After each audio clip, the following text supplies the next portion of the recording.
নমস্কার সম্মানী দর্শকবৃন্দ, 2024 সালে কৃষক বন্ধু প্রকল্পের খারাপ খবর। আপনাদের আবেদন কিন্তু যাচাইয়ের মাধ্যমে রিজেক্ট করা শুরু করে দিয়েছে কৃষি দপ্তর।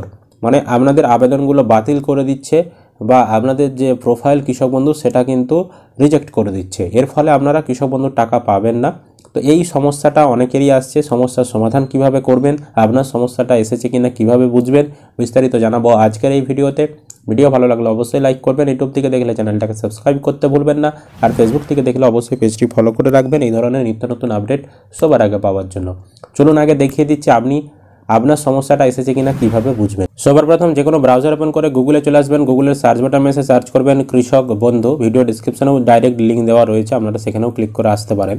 কৃষক বন্ধু লিখলেই প্রথমে কৃষক বন্ধু .net একটা অফিসিয়াল ওয়েবসাইট পাবেন, এখানে আপনি ক্লিক করবেন। এখানে ক্লিক করলে আপনার সামনে পরবর্তী এরকম অফিসিয়াল ওয়েবসাইট ওপেন হয়ে যাবে। এবার এই ওয়েবসাইটে আসার পর পেজটাকে নিচের দিকে আপনারা স্ক্রল করবেন। তারপর এখানে দেখতে পাবেন 2 নম্বরে রয়েছে নথিভুক্ত কৃষকের তথ্য বলে একটি অপশন। এই অপশানে আপনি ক্লিক করবেন, তাহলে আপনার সামনে পরবর্তী এরকম পেজ চলে আসবে। এবার সিলেক্ট অপশান এখানে ক্লিক করলে আপনি বিভিন্ন মাধ্যম দেখতে পাবেন, হয় ভোটার কার্ড, নয় আধার কার্ড, নইলে ব্যাঙ্ক অ্যাকাউন্টের নাম্বার বা কৃষক বন্ধু আইডি বা মোবাইল নাম্বার, যে কোনো একটা আপনি সিলেক্ট করবেন যেটা দিয়ে আপনি সার্চ করতে চাইছেন। তো আমরা মোবাইল নাম্বার সিলেক্ট করলাম। এবার আইডি কার্ডের নাম্বারের ঘরে আপনি আপনার মোবাইল নাম্বার বসিয়ে দেবেন। আপনি যদি উপরে ভোটার কার্ড সিলেক্ট করতেন, নিচে এখানে ভোটার কার্ড বসাতে হতো। তো এখানে নাম্বার বসানোর পর আই এম নট রোবট এই যে চেকবক্সটা দেখতে পাচ্ছেন, এই চেকবক্সে আপনি ঠিক চিহ্ন দেবেন, তারপর সার্চ বাটনে ক্লিক করবেন, তাহলে আপনি আপনার কৃষক বন্ধু স্ট্যাটাস দেখতে পেয়ে যাবেন। এই মুহূর্তে আমরা একজন কৃষকের স্ট্যাটাস ওপেন করেছি, মোবাইল নাম্বার দিয়ে চেক করে দেখাচ্ছি। তো ওনার পরিবারে 2জন কৃষক বন্ধু পাই। তো একজনের সব কিছু ঠিকঠাক রয়েছে, এখানে তার একেডি আইডি, কেবি আইডি, ভোটার কার্ড, আধার কার্ড, তারপর কৃষকের নাম, জেলার নাম, ব্লকের নাম, গ্রাম পঞ্চায়েত, গ্রামের নাম, কতটা জমি যুক্ত রয়েছে, স্ট্যাটাস কী রয়েছে, ট্রানজ্যাকশন স্ট্যাটাস কী রয়েছে দেখিয়ে দিয়েছে। এখানে status approve, transaction status, transaction success লেখা রয়েছে, মানে লাস্ট যে টাকাটা দিয়েছিল সেই টাকাটা কিন্তু এই কৃষকটা পেয়ে গিয়েছিল। কিন্তু ওনার পরিবারের আরেকজন সদস্যের এনার দেখতে পাচ্ছেন একেডি আইডি পড়ে গিয়েছে, ভোটার কার্ডের নাম্বার দেওয়া রয়েছে, আধার কার্ডের নাম্বার দেওয়া রয়েছে, কৃষকের নাম, জেলার নাম, ব্লকের নাম, গ্রাম পঞ্চায়েত, গ্রামের নামও দেওয়া রয়েছে, কতটা জমি না 0.95 একর জমি যুক্ত রয়েছে সেটাও দেওয়া রয়েছে। এবং স্ট্যাটাসে দেখতে পাচ্ছেন এখানে রিজেক্টেড। স্ট্যাটাসে রিজেক্টেড মানে হচ্ছে ওনার যে কৃষক বন্ধু সেটাকে বাতিল করে দেওয়া হয়েছে। কারণ হিসেবে কি বলা হয়েছে ব্র্যাকেটে, রিজন ফর রিজেকশন। আর সেরকম কিছু কারণ বলা নেই, রিজন ফর মানে কারণ হিসাবে বলা হয়েছে রিজেকশন। রিজেকশন মানে কি? রিজেকশন মানে তো বাতিলকেই বোঝানো হচ্ছে। এবার এই যে বাতিলটা করেছে, এই বাতিল করার বিভিন্ন রকম কারণ হতে পারে। জমি সংক্রান্ত সমস্যা, আপনার যে জমিটা আপনি দিয়েছেন সেই জমির তথ্য বা জমিটা কৃষি জমি নয়, বা জমিটা দিয়ে অন্য কেউ হয়তো কৃষক বন্ধু করে নিয়েছে, এরকমও সমস্যা হতে পারে।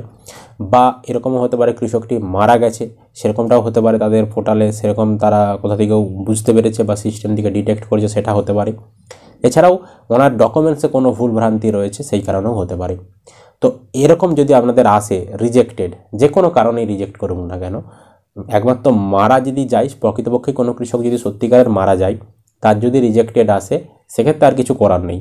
কিন্তু অন্যান্য যদি কোনো কারণে রিজেক্টেড আসে, সেক্ষেত্রে আপনারা আপনাদের সমস্ত ডকুমেন্ট, ভোটার কার্ড, আধার কার্ড, ব্যাংকের পাসবই, জমির রেকর্ড সমস্ত 1 কপি জেরক্স এবং অরিজিনাল নিয়ে আপনি আপনার কৃষি অফিসে চলে যাবেন, এডিএ অফিসে।